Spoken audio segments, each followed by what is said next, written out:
Hey everybody, thanks for coming to check out today's video. I am super excited for this one because I was recently asked by my good friend Kevin from Pandemonium Discs if I would be willing to make trophies for an upcoming tournament that he's running, and I saw an opportunity to blend my two favorite passions into one: metalworking and disc golf. So today I'm going to show you how I made all of the trophies for this tournament. Let me show you how I did it.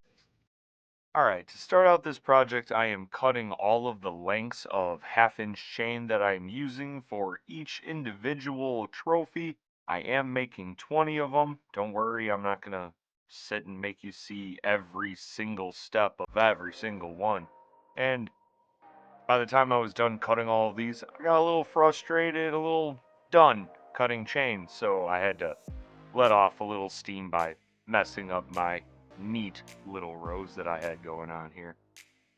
With my tantrum out of the way, it's time to start fitting up all of the chains for the trophies. I am using a 3¼ inch OD pipe that I just tacked to my table as my fixture for all of them to try and maximize consistency between all of them.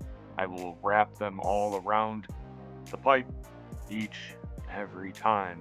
And then I'll go through and tack each individual link to make sure everything is solid and sturdy. I am also welding, tacking, really, on the what will be the outside of all the trophies. So when I put them on the bases later, you shouldn't see any of the welds, and that's kind of the effect that I'm going for, trying to hide the fact that they're actually held together by something, and they just kind of look like they're free floating in that shape. So fingers crossed that I'm able to actually pull off this effect later, but we won't know until we get there, so let's get through the rest of these.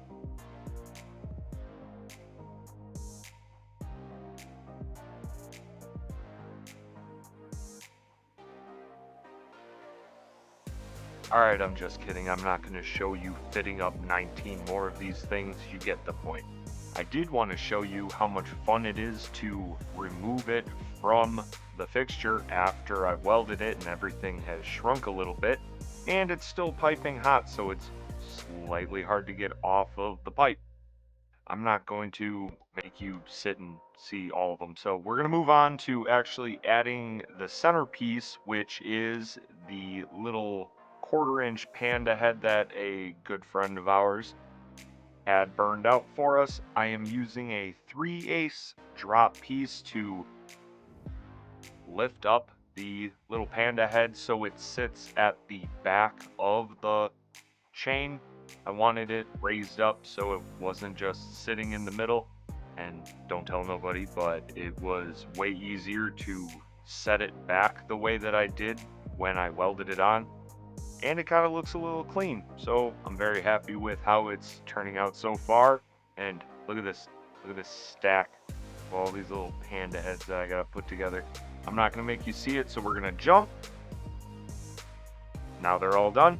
And I am using 4x4 1/4 inch plates for all of the bases. And I went through, marked out center on center and an inch off the back, and realized that once I put them on the base, I couldn't really see my mark anyways, so like true Giant Builds fashion, we're just gonna move on, eyeballing. But this part is kind of fun, so I'm going to speed it up and show you all of them getting their bases, and I'll talk to you in a minute. Not psych, I'm still here. Check out this sweet secondary angle. Don't know why I switched it, but I felt like it. I am now finally done with the very last one. I'm going to go through, clean them up, clear coat them like I normally do.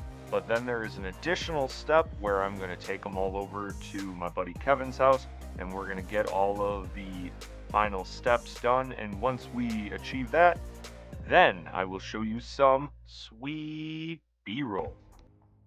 But check out my weird OCD rearranging that I had going on here.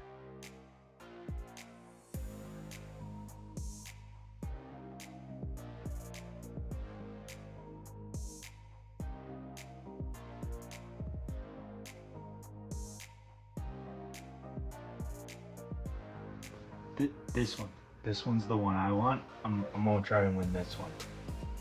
Wish me luck.